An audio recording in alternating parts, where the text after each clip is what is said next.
If we commit to doing our part of each of our nations with determination and with ambition, that's what COP26 is all about. Glasgow must be the kickoff of a decade of ambition and innovation to preserve our shared future. Climate change is already ravaging the world. We've heard from many speakers. It's not hypothetical. It's not a hypothetical threat. It's destroying people's lives and livelihoods, and doing it every single day.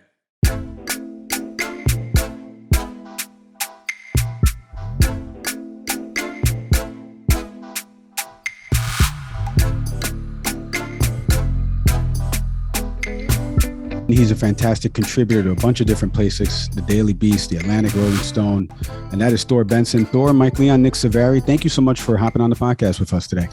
Yeah, thanks for having me. Thor, you know, the reason I reached out to you, I follow you on Twitter, and, you know, you posted something about that CNN piece on the family that buys 70 gallons of milk. We're going to get to that in a second, because from a journalistic angle, there's humor there, but then there's some seriousness that needs to be tackled. But I read your piece in the Daily Beast about, you know, how we're dealing with a crisis like COVID in comparison to climate change. And that's why I kind of reached out to you to invite you on the program. Before we get into that article, I wanted to ask you, the planet's on fire, literally.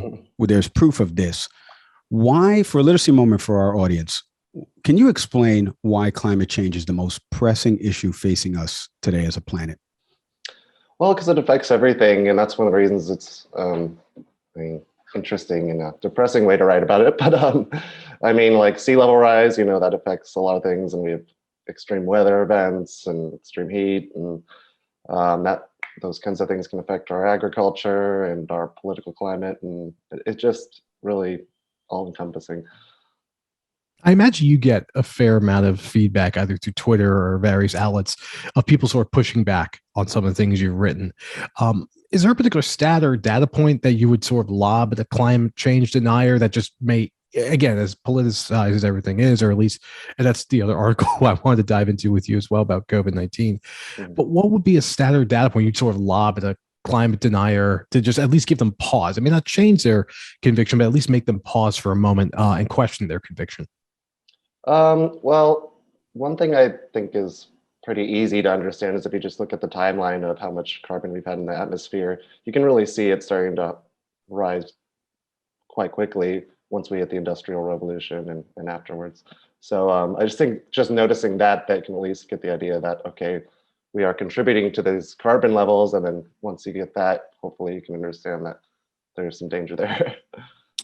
Thor, let's get into your article, because it was a fantastic read. I encourage everybody to go to thedailybeast.com if you're not subscribed. Nick and I have talked about this, about supporting local journalism. Thor, so the article you wrote about how COVID, you know, it's really broken the way we respond to crisis. I laugh because, you know, in May of 2020, if you polled people informally about COVID-19 and a vaccine that could help alleviate a lot of this, I think people would say, well, let's get back to normalcy. Let's take this. Now we're almost, 16, 17 months later, and people are refusing to take it. People are leaving jobs, not understanding mandates. Your article kind of makes sense of a lot of this in relation to how we would unify to tackle climate change. Can you take us through that piece and what you talked about in that article? Yeah, well, I think a lot of people have been thinking about it. You know, we saw this great outside threat and it quickly got politicized. Obviously, Trump had a role in that. But I think we were already so polarized that just whatever it is that's going to come up in politics, we're going to take sides. And I wanted to talk to some psychologists about that and say, like, what can we learn from this? And does this apply to what's going to happen in the future when it comes to climate change? And they were all said that they were pretty shocked by how polarized things have become in terms of COVID, and that there is a threat of, if climate change gets to a point where, our basic resources aren't as available as they once were, and people feel desperate and angry and, don't know what to do, that they could easily, kind of turn on each other in certain ways. What is it in your conversations with, people in the psychology community? Was the feeling that you got that it was particularly as it related to a global health crisis in COVID-19, or is the temperature at a place now, no pun intended, obviously, but are we at a place now that it would have been any kind of crisis that would have been met with this level of political division in the US, that nothing would have allowed us to have a superordinate goal? I really like that reference you made to the Robbers Cave experiment in the article. But was it COVID-19 and just in your reporting, or was the sense you were getting from others that it could have been any widespread problem? We're just at a place right now where we can't agree on anything. It does seem to pretty much apply to everything. I think the thing about COVID and climate change is they can feel abstract. You can't see COVID. You can't necessarily see climate change except for just some of its effects. And it's hard to wrap your head around these things. So I think that makes it easier for us to get polarized, because it's just hard for us to put these big things, these amorphous things, into perspective. In your article, you also gave a really important statistic that 76% of Americans recognize that climate change is either important or it's a critical thing for us to focus on. But obviously, as it relates to Congress, that's still a very divided piece. And in what seems to be many media outlets, there's a political division that we understand. How does that jive with you, though? Like, the majority of Americans recognize this is important, that we need to deal with this. But on the political spectrum, it seems like it does seem split between Democrats and Republicans on the response. Yeah, well, obviously, money in politics is a big factor there in terms of how lawmakers respond. But in terms of the average person, yeah, it does seem most people understand it's a threat and that we're contributing to it in some way. Where they tend to differ is on what we should do. A lot of people worried about the economics of it and all that. And even if, as I say in the article, even if we do agree that this is a big problem, our perception that this is one side's problem and the other side doesn't care about it or whatever, that causes a lot of, behaviors in terms of how people see each other and act towards each other, and that can be a big problem. Thor, before you hopped on, we were talking about, what some climate scientists and activists have said about Biden's Build Back Better agenda and the $555 billion that's kind of devoted to clean energy. Can you break down all of that for our audience? What the hell does all of that mean? And most importantly, how will this affect, the average American? Yeah, well, I like the bill. It's got a lot going towards, kind of decarbonizing our electric grid and, just investing in a cleaner energy future, things like that. So it's going to take time, if it passes, for us to actually accomplish those things. And I think we need to do more than what's in that bill. But I think it's a really good start. It'd be the biggest effort we've made thus far to try to tackle this crisis. Yeah, Thor, in terms of the recent climate summit in Glasgow, that had just obviously taken place, in terms of what had been discussed there and sort of what seems to be the general just mood of people in conversations, do you get the sense that summit kind of best encapsulates what the real problems are as it relates to climate change, or does it feel as though that it's not being surfaced enough?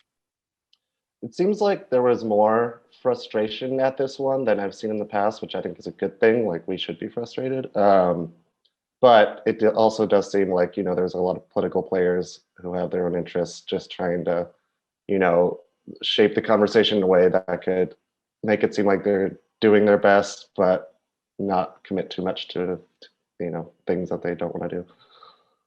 We talk a lot about the U.S. obviously struggles with agreeing to this, or at least, well, the majority of Americans do, but politically, not a lot's happening short of the bill.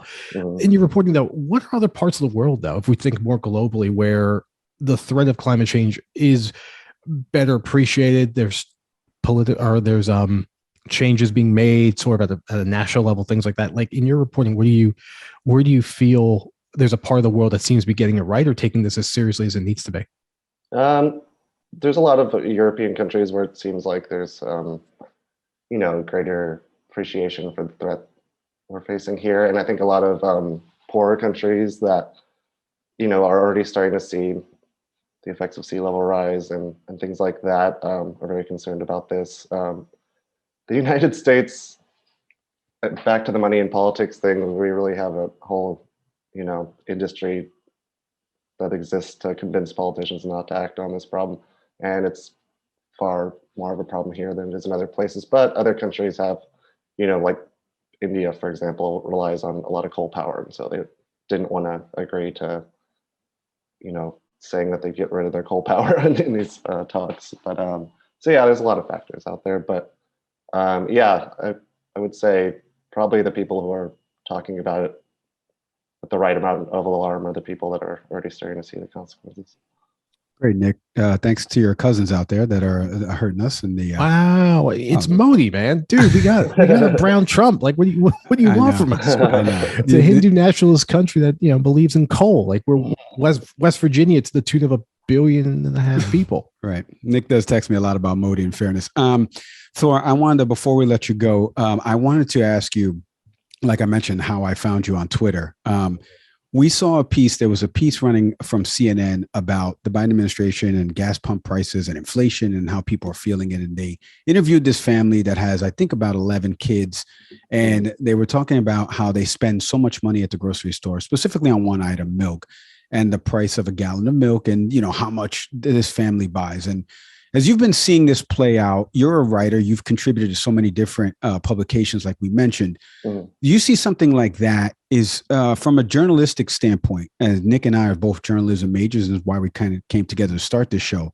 Do you think that's right or wrong, the way something like that is spotlighted? A family that has 11 kids, and let's say 7 of them are over the age of 18. They're benefiting from 3 of the kids of Biden's, child tax credit. None of that is mentioned in the piece, but as you dive deeper into the family, it was. But at the surface level, the network that covered it, CNN, is giving the appearance that like every family has an average of 11 kids and spends $7,000 on milk. Journalistic lens, what do you think was right and wrong from that piece?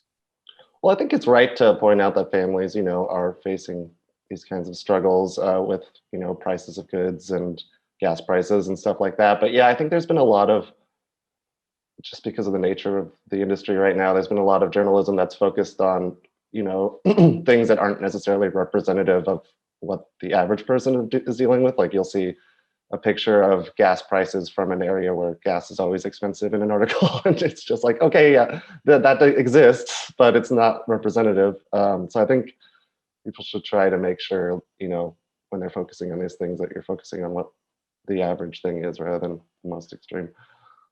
Thor, before we let you go, I know I just said that before, but I want to ask you one more thing. If somebody wants to learn more about climate change, how, this is affecting the planet, what they can do about it, how would you recommend, besides reading your articles, what would you recommend for them? Let's see.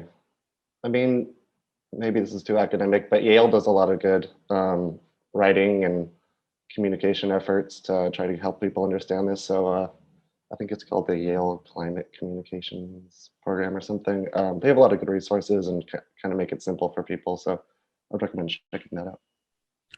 Thor Benson, you can check out all his work. The Daily Beast, like I mentioned, Rolling Stone, he's been featured a bunch of different places. He does fantastic work. Follow him on Twitter as well. Thor, thank you so much for hopping on the podcast with us. Truly appreciate it, my friend. Yeah, thanks for having me.